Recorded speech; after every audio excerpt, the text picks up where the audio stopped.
The silence of the workshop is not truly silent. It is a heavy, pressurized quiet, the kind that exists at the bottom of a deep ocean, pressing against the eardrums until they hum with the phantom noise of one's own blood. I have survived the noise of the world, the screaming of the cities, the tearing of metal, the thunder of the collapse to find this sanctuary. Here, amidst the dust motes dancing in the singular, pale shaft of light from the high window, I am the master of my own small universe. I am a survivor of the chaos outside, and in here I create order. I create them. My hands, scarred and stained with walnut stain and varnish, are steady. They have to be. To tremble is to ruin, and in my line of work, ruin is not an option. I do not make toys. I do not make playthings for children. I craft companions for the discerning, vessels of perfection that will never age, never leave, and never betray. But this one is different. I have been working on the commission for 3 weeks, though time has become a fluid, treacherous concept lately. The clocks on the wall tick out of sync, a jagged rhythm that scratches at the back of my skull. I haven't slept properly in days. The fumes of the turpentine and the acrid bite of the molding clay have seemingly permanently coated the back of my throat. I call it the vessel. It sits upon the central workbench, a throne of scarred oak. It is the size of a 6-year-old child, jointed with ball and socket precision that I engineered myself from brass and bone-white resin. But it is the face that has consumed me. I wanted to capture something specific, a look of expectancy. The moment before a word is spoken, the split second before a lung fills with air. Perfection is a asymptote, I whispered to the empty room, blending the paint for the cheeks. You can approach it, but you can never touch it. Yet, looking at the vessel, I felt a cold prickle of fear that I had touched it. The skin was not merely painted porcelain, it possessed a translucence, a depth that suggested capillaries and veins beneath the surface. I had used a new mixture, a recipe whispered to me in a fever dream: crushed quartz, kaolin, and a binding agent I found in a sealed jar in the cellar, a thick, viscous fluid that smelled faintly of ozone and copper. The eyes were glass, imported from a specialist in Venice years ago, before the shipping lines stopped. They were a pale, watery blue, flecked with gray. When I set them into the sockets, I could have sworn the pupils contracted against the light. Nerves, I told myself. Just the exhaustion of a survivor. The mind plays tricks when the silence gets too loud. But the unreliability of my own senses began to plague me. I would leave a chisel on the left side of the table and find it on the right. I would drape a linen cloth over the vessel for the night, only to find it crumpled on the floor in the morning, as if thrown off by a restless sleeper. It was the 3rd night of the final assembly, when the atmosphere in the workshop shifted. The air grew heavy, humid, carrying a scent that didn't belong amidst the sawdust and varnish. It was faint at first, a sweet, cloying odor, like flowers left too long in a vase. I was applying the hair. It was legitimate human hair, sourced from, well, it doesn't matter where. The ends were soft, a dark chestnut that absorbed the lamplight. I was using a fine needle to punch each strand into the scalp, a rhythmic, hypnotic motion. Punch, pull, punch, pull. The rhythm lulled me into a trance. I thought of the world outside, the reason I locked the heavy iron door and boarded the lower windows. The things that walked the streets were not like us anymore. They were broken, disjointed geometries of flesh. I survived because I understood that perfection is the only defense against chaos. If I could make something perfect, something whole, perhaps the universe would balance itself. Scritch. My hand froze.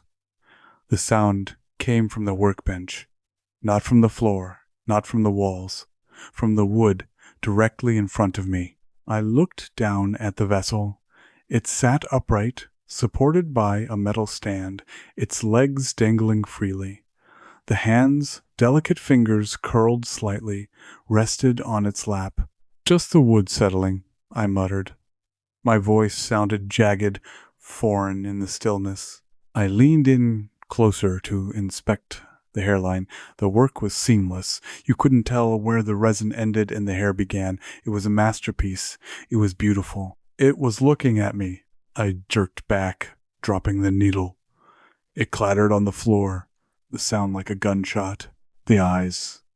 I had set them to stare straight ahead, a neutral gaze. Now they were angled slightly upward, towards my face.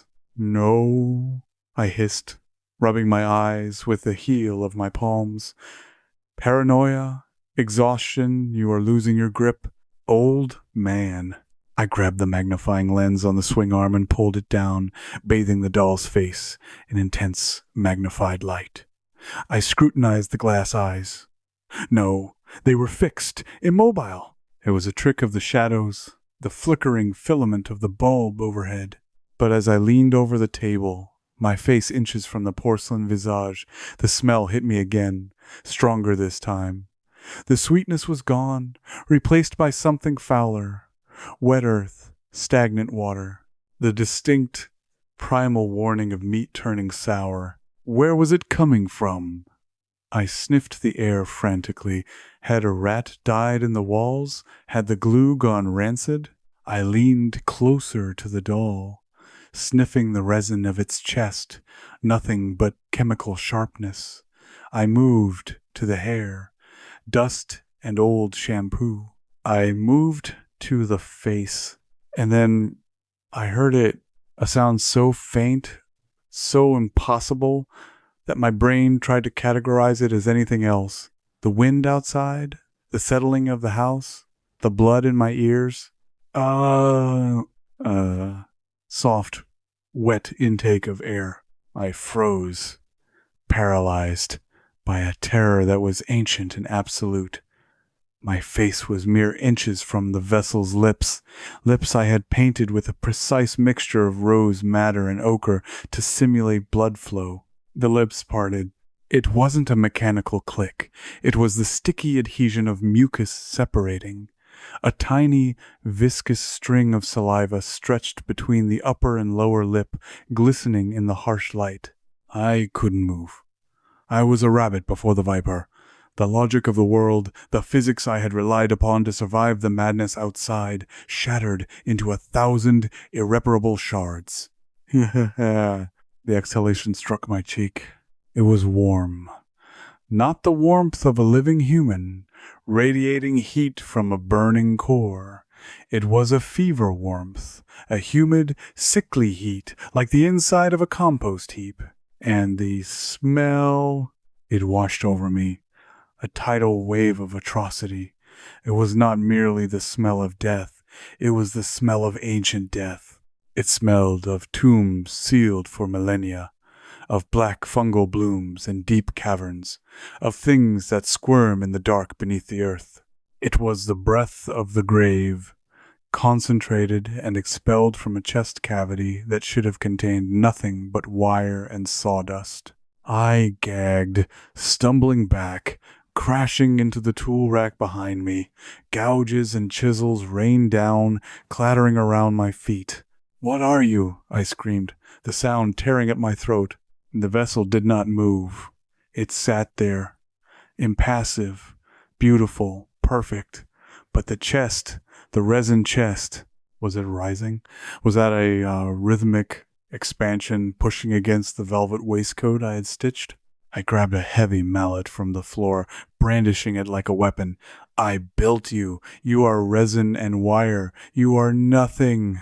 The room seemed to stretch, the shadows in the corners elongating, twisting into non-Euclidean shapes that hurt the eyes to look at. The workshop was no longer a sanctuary. It was a maw. From the doll, no. From the thing came a sound, not a voice. A vibration. It resonated in the tools, in the glass jars, in the bones of my inner ear. Makir. It wasn't English. It wasn't language. It was a direct transmission of thought, heavy with the weight of aeons. I looked at the jar of binding agent I had used, the one from the cellar. The glass was dark, but now, in the chaotic light, I saw the label I had ignored in my creative frenzy. It was not a label of manufacture. It was a sigil.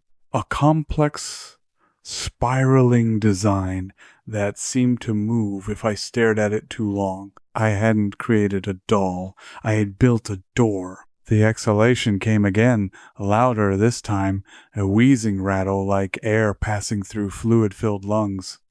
The smell filled the room, choking me, tasting of copper and rot. Felish. The word formed in the air, wet and demanding. I looked at my hands, my survivor's hands.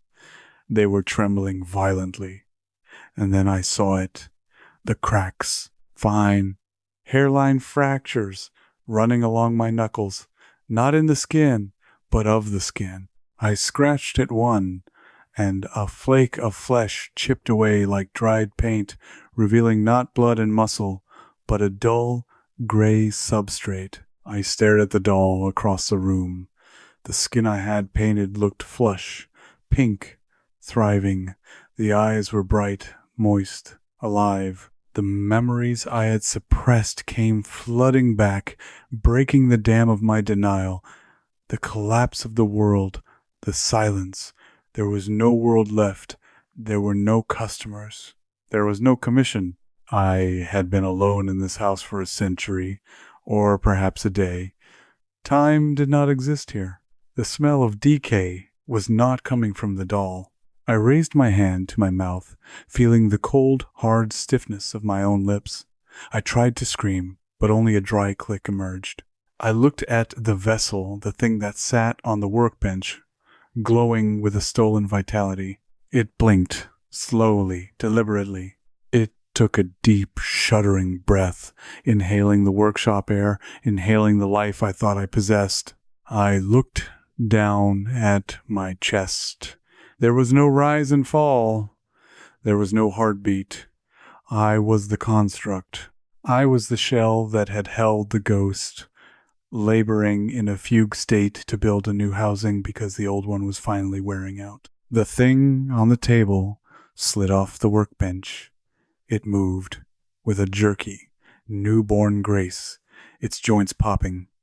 It walked toward me, the smell of the grave receding from it, transferring to me. It smelled of fresh rain and warm skin. I smelled of dust. It looked up at me with those watery blue eyes, my eyes. I realized they were the eyes I remembered having in the before. "Thank you," it whispered, and its voice was my voice, clear and strong. I tried to back away, but my legs wouldn't respond. The joints had seized. The varnish had hardened. I was a statue in the dark, trapped in the prison of my own making. The entity reached out a warm, soft hand and patted my rigid, cracking cheek. "Rest now," it said gently. "You have served the cycle well. The transition is complete." It turned and walked toward the heavy iron door, the one I had kept locked to keep the monsters out. It opened the latch with ease. Outside, there was no ruined city, no fire, no chaos. There was only a swirling, hungry void, a cosmos of indifferent stars and swirling nebulas waiting for a traveler. The entity stepped out into the starlight, leaving me in the dark. I stood there, unable to close my eyes, unable to look away, as the smell of my own rot finally consumed me. The workshop was silent again, but this time I could not break it. I could only wait, a frozen monument to a nightmare I had crafted with my own two hands, waiting for the woodworm and the damp to undo me, while the thing that wore my life walked free among the stars.